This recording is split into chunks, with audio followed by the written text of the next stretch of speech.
네, 김영환입니다. 같이 오늘 말씀 묵상하겠습니다. 개척을 하면 예배 때, 설교를 할 때요, 어디를 쳐다볼 것 같습니까?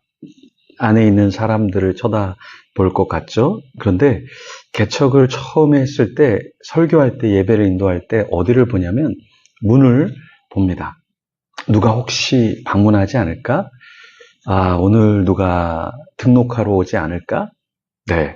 근데 개척하면 개미 한 마리도 교회로 들어오지 않습니다. 여러분도 한번 개척해 보십시오. 그리고 저는 지하에 교회를 개척했는데요. 지하 교회는 더더욱, 아무도 오지 않고 곤충도 잘 오지 않습니다. 곰팡이는 좀 찾아오고요. 어두움은 좀 찾아오고요. 빗물도 좀 찾아오고, 오물도 좀 개척교회 지하에는 좀 들어옵니다. 그래서 개척교회 때 처음에 설교를 할 때, 예배를 인도할 때 어쩔 수 없이 여기 안에 사람도 없으니까 문을 쳐다보고 설교를 하고 찬양하고 이렇게 됩니다. 그리고 이제 조금 모이기 시작하면 이제 머릿수를 세죠. 개척교회 목회자는 몇 명이 왔나 이렇게 세는 특징이 있습니다. 그리고 다른 교회를 보면서도 저기는 몇 명이나 모였지? 이게 개척교회 목회자의 특징인 것 같아요. 근데 어느 시점이 좀 지나면 이제 수혜에는 연연하지 않는데요. 그래도 목회자도 사람이기 때문에 이 숫자에는 민감할 수밖에 없는 것 같습니다. 그래서 이것을 좀 벗어나야죠, 믿음으로. 자, 오늘 민수기 26장에 보면 인구조사가 나옵니다. 여기 인구조사는 이전의 인구조사와 조금 다릅니다. 그러니까 이스라엘 백성이 약속의 땅에 들어가기 전에 두 번째 인구조사를 실시하는 내용을 담고 있는데요. 하나님께서는 왜 인구조사를 하라고 하셨을까요? 그리고 왜 이스라엘은 그것을 했을까요?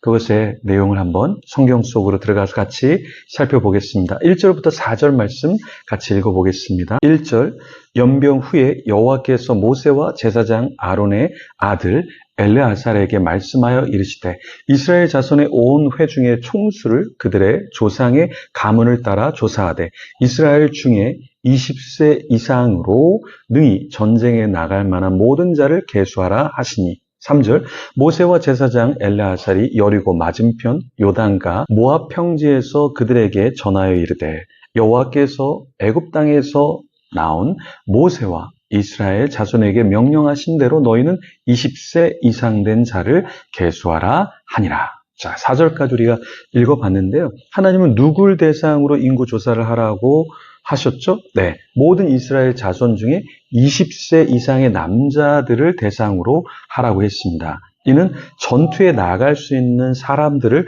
파악을 한 거죠. 그래서 5절부터 51절에는 각 지파의 인구 수를 조사합니다.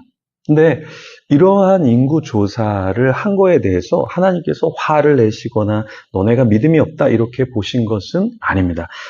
정비해서 그래서 전쟁을 준비하기 위한 것이기 때문에 이것은 합당한 것이죠. 그런데 인구조사, 그러니까 머릿수를 세고 인원을 체크할 때 조심해야 될 게 있습니다. 그 수가 많아서 괜찮은 것처럼 또 힘이 되는 것처럼 여기면 하나님께서 기뻐하지 않으시죠. 10월 27일 날 광화문 집회가 있습니다. 많은 사람들이 모이면 좋죠. 그런데 얼마 이상 모여야 된다. 이 정도는 모여야 된다. 이것들은 전쟁을 하는 건 맞지만, 영적인 전쟁을 하는 건 맞지만 오히려 하나님보다 더 사람들을 모으려고 하는 것은 아닌가 우리는 고민해야 합니다. 저도 나가고 우리 교회도 광화문 나가는데요. 나가고 함께하는 것에 있어서 정말 이게 하나님이 원하시는 그 목적인가? 그리고 카운팅할 때 이것이 많이 모였기 때문에 우리가 힘이 있어 이런 것이 돼서는 안 된다라는 것입니다.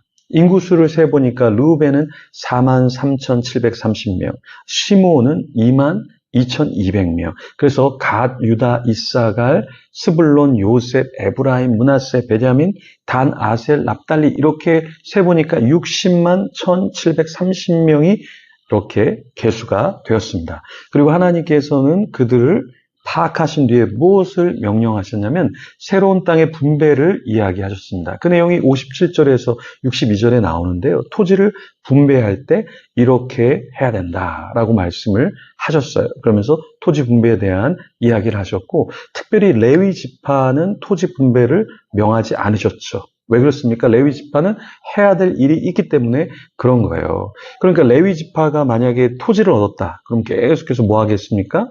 땅을 갈고 씨를 뿌리고 열매를 맺으려고 거기에 온통 모든 신경을 다 썼겠죠. 그래서 하나님은 레위 지파, 특별히 예배를 섬기는 자들에게는 지파들에게 준 것처럼 땅을 주지 않으셨습니다. 레위 지파의 총 인구는 2만 3천 명이었습니다. 그 2만 3천 명의 하나님은 땅을 주지 않으셨어요. 그리고 하나님만 섬기도록 하셨습니다. 때로 우리가 이 땅에서 살 때 우리에게 많은 재물, 많은 능력, 많은 어떤 성공의 스토리가 우리에게 없을 수도 있어요. 근데 왜 하나님께서 나에게 이런 걸 주시지 않았지? 네, 그런 이유가 있습니다. 하나님이 부르신 그 부르심에 조금 더 집중하도록 때로는 하나님께서 우리에게 땅을 허락해 주지 않았던 것처럼 우리에게 이 땅에서 내가 누리고자 하는 성공, 편안, 내가 가고자 하는 길, 이런 길들을 하나님이 허락하지 않으실 수 있다라는 겁니다. 그래서 이 오늘 본문을 통해서 우리가 알 수 있는 것은 무엇입니까?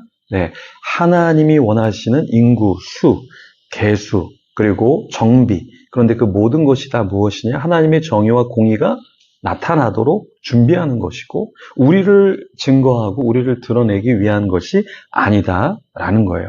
인간은 굉장히 타락한 존재이기 때문에 나의 재정, 나의 맨파워, 나와 함께하는 세력 이런 것에 집중해요. 그래서 난 이 정도 모았어, 이 정도야 이렇게 하는 순간 하나님께서 다윗에게 어떻게 하셨습니까? 다윗이 나중에 인구조사를 하잖아요. 그때 하나님이 그것은 타락이다 이렇게 말씀하셨습니다. 그러니까 전쟁을 하고 땅을 배분하고 하나님의 계명에 따라서 뜻에 따라서 하는 인구조사는 하나님이 그것을 허용하시지만 나의 나라와 나의 세력과 나의 힘을 사람들에게 드러내고 카운팅하면서 그것을 기뻐하는 그 자기의 어떠한 미묘한 죄성을 탐닉하는 것은 하나님께서 기뻐하지 않으신다라는 겁니다. 그래서 오늘도 우리도 내가 버는 돈, 내가 확장하는 것, 이 모든 것에 있어서 나의 영광을 위해서 하는 것인가, 하나님의 나라를 위해서 하는 것인가, 우린 이것을 잊어서는 안 됩니다. 어떤 사람은 하나님께 드리겠다, 하나님께 영광을 올리겠다, 그래 놓고 너무 많이 벌리면, 너무 성공하면 하나님이 도우신 걸 까먹어요. 하나님이 주신 것을 잊어버려요. 망각하게 되죠. 그러니까 내가 잘한 거야. 내가 투자한 거야. 내가 열심히 일한 거야. 내가 잘해서 사람들이 나를 도와준 거야. 착각한다라는 것입니다. 여러분, 우리가 순수한 레위인이 되기 위해서는 하나님이 나에게 이러한 지혜를 주셨지, 이러한 능력을 주셨지, 이런 기회를 주셨지, 이런 축복을 주셨지, 이것을 잊어서는 안 되고요. 하나님의 나라에 집중해야 합니다. 그런 저와 여러분이 되기를 간절히 축원합니다. 우리가 되도록 같이 기도하며 하나님 앞에 나아가겠습니다.